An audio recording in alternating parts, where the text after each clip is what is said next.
ಅಲ್ಲಿ ನೋಡಿ ಸರ್.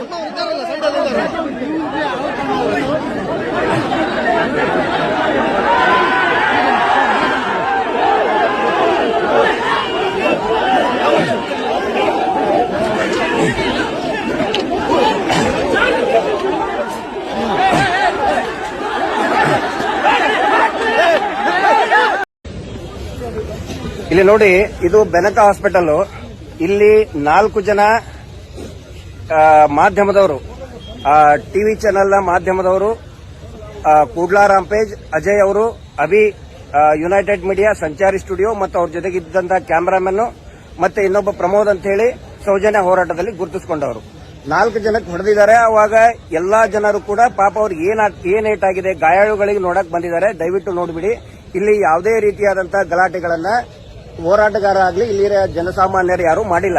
ಈಗ ಸುವರ್ಣ ಚಾನೆಲ್ ಇಂದ ಡ್ರಾಮಾ ಮಾಡೋದಕ್ಕೆ ಇಬ್ರು ಅಲ್ಲಿ ವರದಿಗಾರರು ಇಲ್ಲಿ ಬಂದು ನಿಮ್ದು ಇಂಟರ್ವ್ಯೂ ಕೊಡಿ ಅಂತ ಕೇಳಿದ್ರು. ಸುವರ್ಣ ಚಾನೆಲ್ ನ ಅಜಿತ್ ಜೈನ್ ತನ್ನನ್ನು ತಾನು ಮಾರ್ಕೊಂಡಿದ್ದಾನೆ ಅಂತ ಹೇಳಿ ಎಲ್ರಿಗೂ ಕೂಡ ಗೊತ್ತಿದೆ. ವೀರೇಂದ್ರ ಜೈನ್ ಅತ್ಯಾಚಾರಿ ಕೊಲೆಗಡಕನನ್ನ ರಕ್ಷಣೆ ಮಾಡೋದಕ್ಕೆ ಟಿವಿ ಶೋ ಮಾಡ್ತಾನೆ, ಶೋ ಪುಟಪ್ ಮಾಡ್ತಾನೆ. ಒಬ್ಬ ದೊಡ್ಡ ದಗಾಬಾಜಿ ಲಂಚಕೋರ ಅಂತ ಎಲ್ಲರಿಗೂ ಕೂಡ ಗೊತ್ತಿದೆ.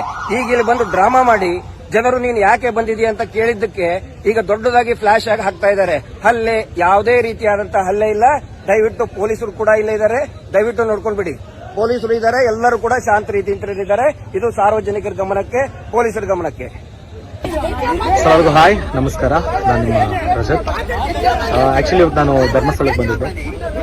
ಬಂದಿದ್ದ ಕಾರಣ ಏನು ಅಂದ್ರೆ ಸೌಜನ್ಯ ಅವರ ತಾಯಿನ ಮೀಟ್ ಮಾಡಬೇಕಾಯಿತು.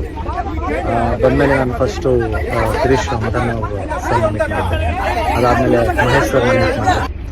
ಅವರಿಬ್ಬರನ್ನ ಮೀಟ್ ಮಾಡಿದ್ಮೇಲೆ ಬಹಳ ಖುಷಿ ಆಯಿತು. ಅವ್ರು ಹೇಳಿದ್ದು ವಿಷಯಗಳು, ಹಂಚ್ಕೊಂಡಿದ್ದು ಅವರ ಎಕ್ಸ್ಪೀರಿಯನ್ಸ್ ಎಲ್ಲ. ಅದಾದ್ಮೇಲೆ ನಾನು ಸೌಜನ್ಯ ತಾಯಿಯವ್ರನ್ನ ಮೀಟ್ ಮಾಡಕ್ ಹೋಗಿದ್ದೆ. ಬಹಳ ಬೇಜಾರಾಯಿತು ಆ ತಾಯಿನ ನೋಡಿ. ಅವ್ರು ಮಾತಾಡಿದ್ದು ರೀತಿಯಾಗಿರ್ಬೋದು, ಅವರು ನೊಂದ್ಕೊಂತಾರ ವಿಷಯಗಳಾಗಿರ್ಬೋದು. ಕೊನೆಗೆ ನಾವೆಲ್ಲ ಜೊತೆಗಿದ್ದೀವಿ ಅಂತ ಹೇಳ್ಬಿಟ್ಟು ಧೈರ್ಯ ಕೊಟ್ಟು ಬಂದ ಮೇಲೆ ನಾನು ಆಚೆ ಬರ್ತಿದ್ದಂಗೆ ಹಲವಾರು ಪ್ರೆಸ್ ಮೀಡಿಯಾಗಳು ಅಲ್ಲಿ ನಿಂತಿದ್ರು. ನನಗೆ ಆಕ್ಚುಲಿ ಟೈಮ್ ಇರಲಿಲ್ಲ. ನಾನು ಅರ್ಜೆಂಟಾಗಿ ಬೆಂಗಳೂರಿಗೆ ಬರಲೇಬೇಕಾಗಿತ್ತು. ಬಟ್ ಸ್ಟಿಲ್ ಅವರು ಇಲ್ಲ ಸರ್ ಒಂದು ಬೈಟ್ ಕೊಡಿ ಅಂತ ಹೇಳಿದ್ದಕ್ಕೆ ಆಯಿತು ಸರಿ ಮಾತಾಡೋಣ ಅಂತ ಹೇಳಿ ಮಾತಾಡ್ತಾ ಇದ್ದೆ. ಮುಗಿಸಿ ನಾನು ಕಾರ್ ಹತ್ಬೇಕಾಗಿತ್ತು.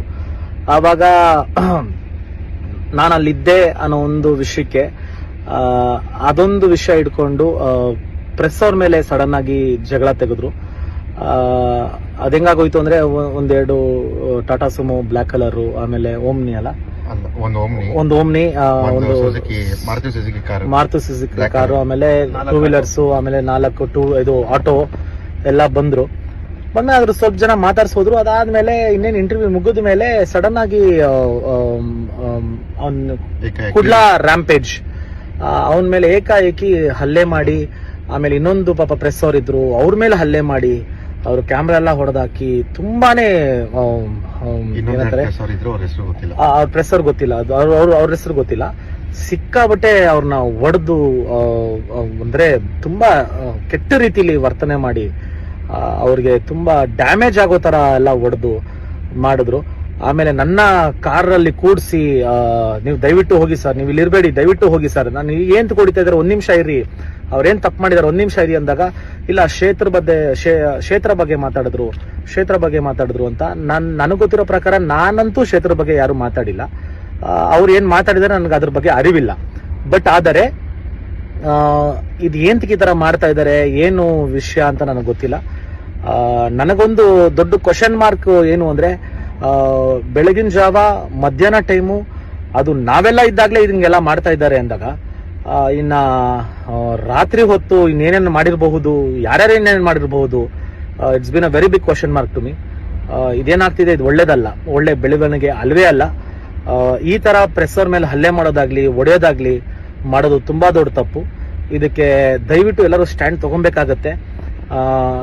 ಯಾಕಂದ್ರೆ ಒಂದೊಂದು ಚಿಕ್ಕ ವಿಷಯನೂ ತುಂಬಾ ಹೈಲೈಟ್ ಮಾಡಿ ಮಾತಾಡೋ ಪ್ರತಿಯೊಂದು ಜನರು ಇವಾಗ ನನ್ನ ಕಣ್ಣು ಮುಂದೆನೇ ಇದಾಗಿದೆ. ಅವರು ಪಾಪ ಆ ತರ ಒಡೆದು ಅವ್ರನ್ನ ಆ ತರ ಮಾಡಿದ್ದು ತುಂಬಾ ಬೇಜಾರಾಯ್ತು. ಇವಾಗ ಅವ್ರು ಹಾಸ್ಪಿಟಲ್ ಅಲ್ಲಿ ಇದಾರಂತೆ. ಅಲ್ಲಿ ನನ್ನ ನಿಂತ್ಕೊಳಕ್ಕೂ ಬಿಡ್ಲಿಲ್ಲ, ನನ್ನ ಕಾರಲ್ಲಿ ದಬ್ಬಿ ಹತ್ಸಿ 50-60 ಜನ ಬಂದು ಮಾಡೋ ಅವಶ್ಯಕತೆ ಯಾರಿಗೂ ಇರ್ಲಿಲ್ಲ ಅನ್ಸುತ್ತೆ. ಇದನ್ನ ಮಾಡಬಾರ್ದು ಯಾರು. ಇದಕ್ಕೆ ಆಕ್ಚುಲಿ ಕಾನೂನು ಪರ ಗಿರೀಶ್ ಸರ್ ಆಗ್ಲಿ ಆಮೇಲೆ ಮಹೇಶ್ ಸರ್ ಆಗ್ಲಿ ಅದೇನು ಸ್ಟೆಪ್ ತಗೊಂತಾರೋ ಅದಕ್ಕೆ ನಾವು ಬದ್ಧರಾಗಿದ್ದೀವಿ. ಆಮೇಲೆ ನಾನೇನು ಹೇಳಬೇಕಾಗಿತ್ತು ಅದನ್ನ ಹೇಳಿದ್ದೀನಿ. ಆಮೇಲೆ ನಾನಂತೂ ಯಾವುದೇ ಕಾರಣಕ್ಕೂ ಯಾವ ಕ್ಷೇತ್ರದ ಬಗ್ಗೆನೂ ಮಾತಾಡಿಲ್ಲ, ಆಮೇಲೆ ಯಾವ ಇದ್ರ ಬಗ್ಗೆನೂ ಮಾತಾಡಿಲ್ಲ. ನಾನು ಮಾತಾಡ್ತಾ ಇರೋದು ಒಂದೇ ಒಂದು, ಸೌಜನ್ಯಗೆ ನ್ಯಾಯ ಬೇಕು. ಯಾರೇ ಮಾಡಿರ್ಲಿ, ಆಗರ್ಭ ಶ್ರೀಮಂತನೇ ಆಗಿರ್ಲಿ, ಇಲ್ಲಾಂದ್ರೆ ಒಬ್ಬ ತೀರಾ ಬಡವನೇ ಆಗಿರ್ಲಿ, ಯಾರೇ ಮಾಡಿದ್ರು ನಮ್ಗೆ ಆ ವ್ಯಕ್ತಿನ ತೋರಿಸ್ಕೊಡಿ, ಅವನಿಗೆ ಶಿಕ್ಷೆ ಕೊಡಿ. ಸೊ ಇದನ್ನ ಎಂತಕ್ಕೆ ಬೇರೆ ತರ ತಿರುಗಿಸ್ತಾ ಇದಾರೆ, ಆಮೇಲೆ ಬೇರೆಯವ್ರ ಮೇಲೆ ಹಲ್ಲೆ ಎಂತಕ್ಕೆ ಮಾಡ್ತಾ ಇದಾರೆ ನನ್ಗೆ ಅರ್ಥ ಆಗ್ತಾ ಇಲ್ಲ. ಆಗೋದೆಲ್ಲ ಒಳ್ಳೇದಕ್ಕೇನೆ. ಇದನ್ನ ಮಾಡಿದವ್ರಿಗೆ ತಕ್ಕ ಪಾಠ ಆಮೇಲೆ ಶಿಕ್ಷೆ ಆಗ್ಲೇಬೇಕು.